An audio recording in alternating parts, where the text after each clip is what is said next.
破发现金今日开放登记，为着要确保这网站未塞车，是用这身份证号码尾数来做分流。即届有5种的领字方式，不过民众惊讲呢，这网络登记会去防诈骗，决定直接要去 ATM 领现金。另外，这新北市宣布另外加发5000块，也拿这嘉义市早起机会通过着临时登记，要求市政府爱加发3000块。甲破发现金的网站开开，拍身份证号码、银行口座等等的资料，无到3分钟就完成破发现金1万块登记入销的程序。蛮顺、蛮简单的，就照着做就做完了。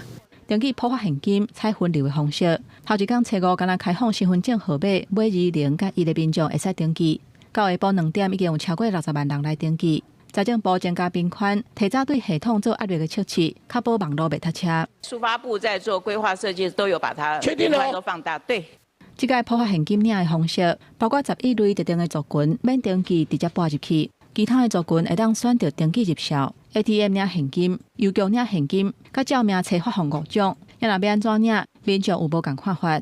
如果要 ATM 里的话，还要到 ATM 去操作，所以网络登记相对方便许多。现在网络上诈骗太多，有时候连接很多，你有时候可能点错，你自己不知道。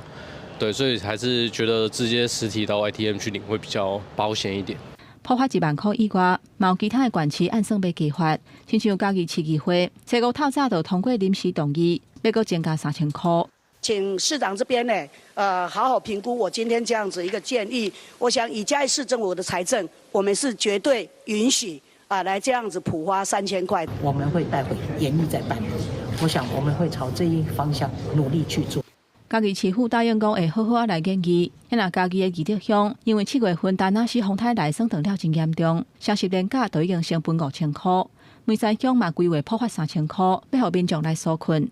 另外，新竹市宣布要加分5000块，希望活化类似的市场。经济部嘛在这个时阵推出推广相关的活动，带我家人一起去旅游一下，就是国内的部分，对。是花莲吗？还是去哪里？也可以啊，也可以啊，对啊，因为我配合我们事实上经济部也有一些这个商圈的一些推广活动。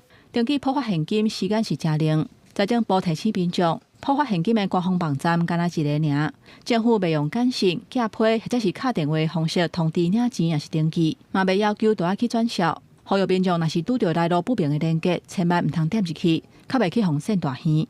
记者综合报道。